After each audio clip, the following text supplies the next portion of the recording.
Sometimes I want to know things,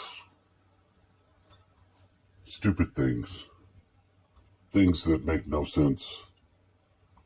But I've seen this crying liberal meme so many times.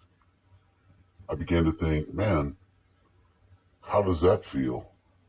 How does it feel to be that person caught in that dumbass picture, a dumbass crying, throwing a fit forever? So this is what I found out. So come on this journey with me. Please enjoy. If you typed inauguration in your browser, you likely saw an image of the green neon jacket, black winter hat, glasses, screaming, "No!" That person was Jess, who was in Washington, D.C. on January 20th, 2017, to protest the inauguration of Donald Trump.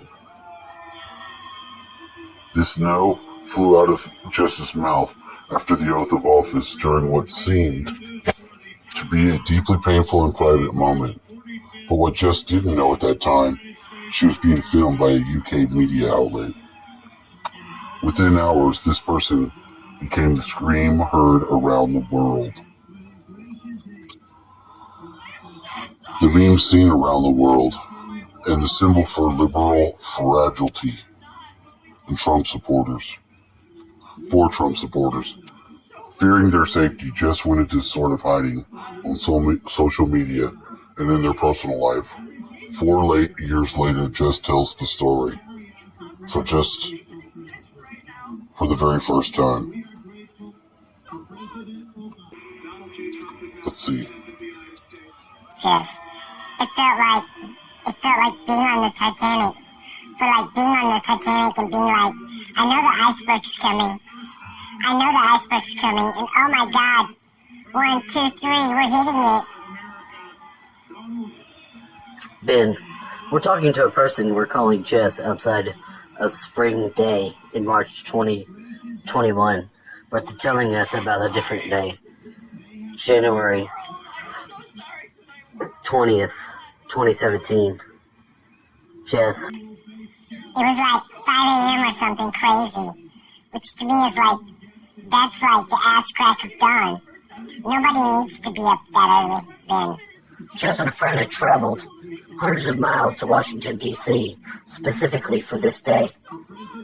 Jess, so like, we get to D.C. and no one's around. It's like the streets are empty, it's quiet. I have my camera with me because I go to events. I love to take pictures. It's like, I think it's actually the one way that as an introvert, I can show up somewhere. That's what I've always done. Gone to protest, and I take pictures. Armory. There was a designated area just off Pennsylvania Avenue for protesters. Jess. And my friend was like, bundle the fuck up because we're going to be out there all day and there's no place to warm up. So I had on these 2 layers of coats, like this stuff, so bright green coat. Then, and by bright green, Jess really means neon lime green. Almost like a construction worker's uniform with those reflective stripes running along the arms. When you put on a jacket in the morning, it's rare that you think it'll probably be immortalized on the internet forever. Just. Yeah, you really couldn't miss me. You couldn't miss me with my coat on. It turns out that color will haunt me forever. It was approaching noon, and the street was packed with sign-toting Trump supporters, protesters, and the sounds of pomp and circumstance.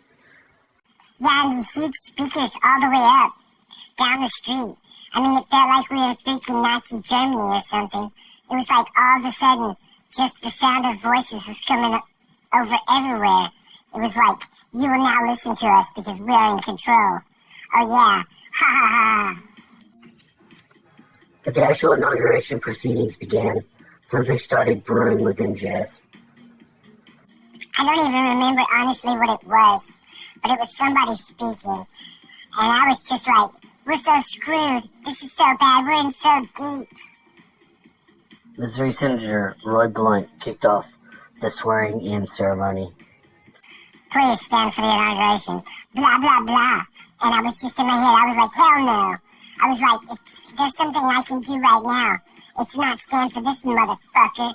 Right? So I sat down. Background going fucking crazy. Martin Gessler. At first I noticed Jess just a few seconds before Donald Trump was about to take the oath. Martin. And I work as a presenter for the BBC. And back in the time of not Donald Trump's inauguration, I was foreign correspondent for the ITV News, one of the main TV network's news programs in the UK. Armory, or Maury, or whatever.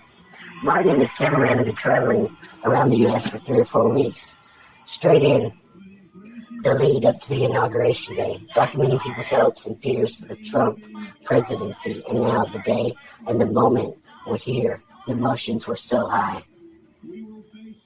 I looked about 5 feet to my right, and there was somebody on their knees on the ground with their head in their hands. Jess, bearing witness this disastrous moment was like all I could do. So I just closed my eyes. I just sat there with my eyes closed. Martin. It was pretty clear that this person was going to give a reaction. So I tapped my cameraman on the shoulder and just pointed down and said, "Film them." And as soon as the oath of office finished, the commentator said, "Donald Trump is now the President of the United States." And that was the moment. She came out all right. That was the moment Jess let loose this kind of primal scream. That's pretty much what happened. I screamed and they caught me. Shit. Ha. I'm Ben Brock Johnson. I'm Amaury Silverstone. And this endless thread. And this is Endless Thread, Ben. We're coming to you from blah, blah, blah. And now we're talking about memes. Their cultural, historical, personal impact. Jess. And I was like, just literally wanted to disappear. Today, I'll scream. We met Jess, who was telling their story for the first time to us about the Scream meme. Scream that memed them 4 years ago. Ben Jess shows up in Black Lives Matter hoodie, of course. Their hot pink stringed hair coiffed up to one side. They're in their 40s, but they have a kind of punk rock vibe and youthful energy. They seem comfortable, but their nerves are definitely there. Do you have like sort of a plan of like starting with a question and like kind of leading the conversation? Yes, we do. Yeah, I figured. Whether we stick to them or not is another story. Where we met was at the furthest thing from Pennsylvania Avenue on Inauguration Day. We were in a woodsy remote spot, not far from where Jess lives. Omri. Jess is an artist living in the Northeast, and there's a reason we're being vague about her actual name and personal details, because Jess has been hiding basically since 2017 at the moment Donald J. Trump's presidency inauguration led to their screaming face being plastered across the internet. Unsurprisingly, perhaps, Jess is not a big fan of memes. Surprisingly, it's not just because they became one. Jess, because I didn't grow up with like TV and stuff, I always missed the references. And actually, so that's been a big thing with me. With memes, I don't get it. I guess not. But even when Jess doesn't get the joke of a particular meme, which Jess, I feel you, they get what's fundamentally happening. Jess, as an artist, I can appreciate taking imagery and sharing it and changing it, playing off of it, and having other images play off of each other. Which is how the content gets memified. Remember our group of meme experts who were calling out Meme Chorus. They talked a good bit about this. Sarah Liola. they take off in a way that becomes replicable. Gianluca Stringhini. So we're not talking about the same images. Okay. Jess. I guess it's a lot of them feel lowbrow, and I don't appreciate that kind of crudeness and quality. As a queer person, as a person in a female body, as a person in white skin, as an artist, I've wondered and I've struggled with, how do I make a difference? Because I grew up with a lot of political activism around me, and I really thought for a long time that I needed to do some kind of soapbox and now I think, no, do you realize the kind of energy you don't you realize? And I was just like, you know what? It's just not me. It was like, no, let me think about it for a second. She didn't want to do it anymore. But then they thought about why they would go. There's so many things wrong right now.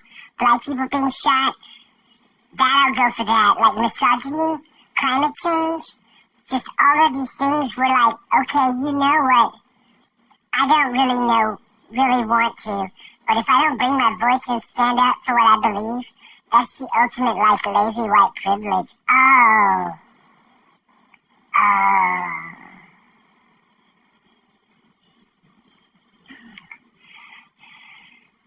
I was just sitting there, and I became void in that wellspring of agony of millennia people being wronged, nobody being there to say anything for them, nobody listening, right? And I'm like, this guy that's really grab them and get those grab them by the penis and say no, and he laughs what, that's who? I don't understand anymore.